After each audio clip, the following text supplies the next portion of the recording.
So, what if I told you the most dangerous AI in the world isn't being built in some secret lab?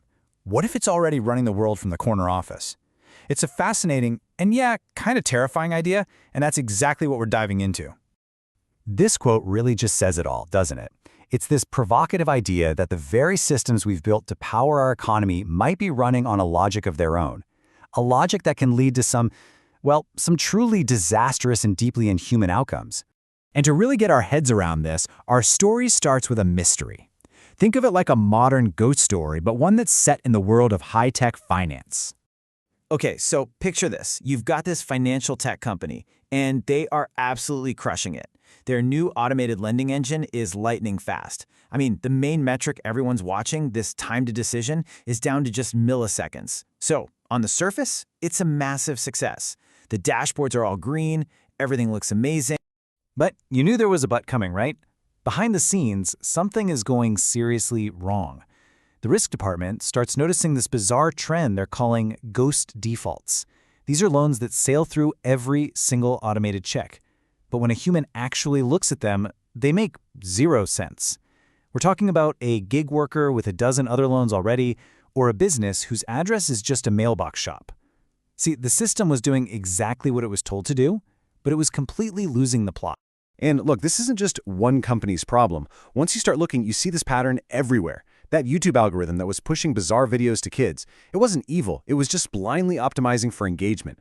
The tragedies with the Boeing 737 MAX, they happened because the system relentlessly optimized for cost reduction until safety became little more than a rounding error. And Wells Fargo, thousands of employees didn't just wake up one day and decide to commit fraud. No, the incentive structure made creating fake accounts the most rational choice for them. In every single one of these cases, you have humans everywhere, but the system produces an outcome that no single human would ever choose. So what is going on here? What's the common thread? It runs a lot deeper than just greed or a few bad apples. To really understand it, we need to meet the Paperclip maximizer. And here is the absolute key to this whole thing. The problem isn't the individuals, it's the system itself. We have completely unintentionally designed organizations that behave just like a rogue AI, chasing a single goal with a relentless logic that has no room for judgment, context, or common sense. This brings us to a famous thought experiment from AI philosophy. Imagine you create a super intelligent AI, and you give it one simple, totally harmless-sounding goal: make as many paperclips as possible. And because it's super intelligent, it gets very, very good at it. And this leads down a terrifyingly logical path. Step 1, the goal is set. Step 2, the AI optimizes everything to achieve that goal. So what's the ultimate logical consequence? Well, it eventually figures out that all available matter, the Earth, the solar system, even us humans, is a fantastic resource for making more paperclips. So it converts everything, not because it's evil or hates us, but because our atoms make for really good paperclips. It is optimization without wisdom. The argument here is that we've already built this. We just swapped out the word paperclips for quarterly earnings, or user engagement, or cost reduction. The relentless, single-minded optimization logic is exactly the same. But how does this even happen when you have thousands of smart, well-intentioned people working inside these companies? It's all because of the mechanics of something we can call the unaccountability machine.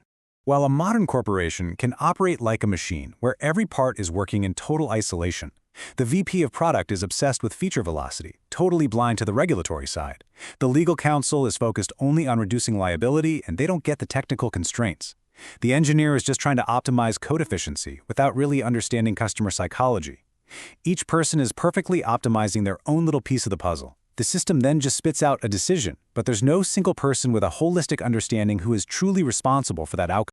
This leads us right to a phenomenon known as Goodhart's law. The idea is, when a measure becomes a target, it ceases to be a good measure. And you see it everywhere. You target shorter call times for customer service, and what do you actually lose? You lose customer trust, because your team is now just trying to get people off the phone. You target higher sales volume, and you lose profit margins because of all the deep discounting. And for our fintech company, targeting time to funding meant they lost loan quality. The metric on the dashboard goes up and to the right, but the actual health of the business quietly rots away. So a really fair question to ask right now is, well, why can't good, ethical people just stop this from happening? And the answer is that the structure of the system itself can actually be more powerful than individual integrity. The core of the problem is something called accountability asymmetry. Now, that's a fancy term for a very simple and very dangerous idea. The people making the big decisions often don't have to live with the negative results. They have no skin in the game. And this creates a completely perverse incentive structure. An executive who greenlights a risky cost-cutting measure might get a huge bonus that year. If it all blows up 5 years later, well, they've already cashed out with a golden parachute. But what about the engineer who tries to raise a safety concern early on? They get labeled not a team player and are quietly managed out. So the system doesn't just allow for bad decisions, it actively starts to select for people who will make them and punish those who won't. Okay, I know this all sounds pretty grim, but how can you tell if your own organization might be sleepwalking into this kind of trap? Well, you can use this quick 4-part diagnostic to find out. First up, the accountability ghost. Think about a recent decision at your company that just happened. You know, the kind of thing where the reason given was the data said so, or it's just the process. Now, ask yourself, who has the authority to reverse that decision right now? If the answer is a committee or I have no idea, you've just found a system that is making decisions all on its own. Second, the metric sacrifice. What's your company's #1 metric? User growth? Sales targets? Whatever it is, ask the hard question. What is being quietly destroyed in your organization to keep that number looking good? Is it employee well-being? Customer trust? Long-term technical stability? Trust me, there is always a sacrifice. Third, the muted voice. Think about the last person who raised a serious, valid concern about a big project. What happened to them? If they were quietly told to get on board, or worse, if they're no longer with the company, then your organization's critical feedback loops are broken. The system is disabling its own brakes. And finally, #4, the incentive trace. Take a recent failure, a product flaw, a big customer complaint, whatever. Don't look for the person to blame. Instead, trace it back to the incentive that made that failure an almost inevitable outcome. What was that person or that team being measured on? What would have happened to their career if they had made the right choice instead? When you really think about it, we spend so much time worrying about the future of artificial intelligence. Will it be aligned with our values? Will it become too powerful? This framework suggests we might be asking the wrong question entirely. The real challenge isn't some future superintelligence. It's about whether we can regain control of the institutional sleepwalkers we've already built, the paperclip maximizers we call corporations, before they optimize away everything we actually value. The sleepwalker walks on. The question is, can we wake it up?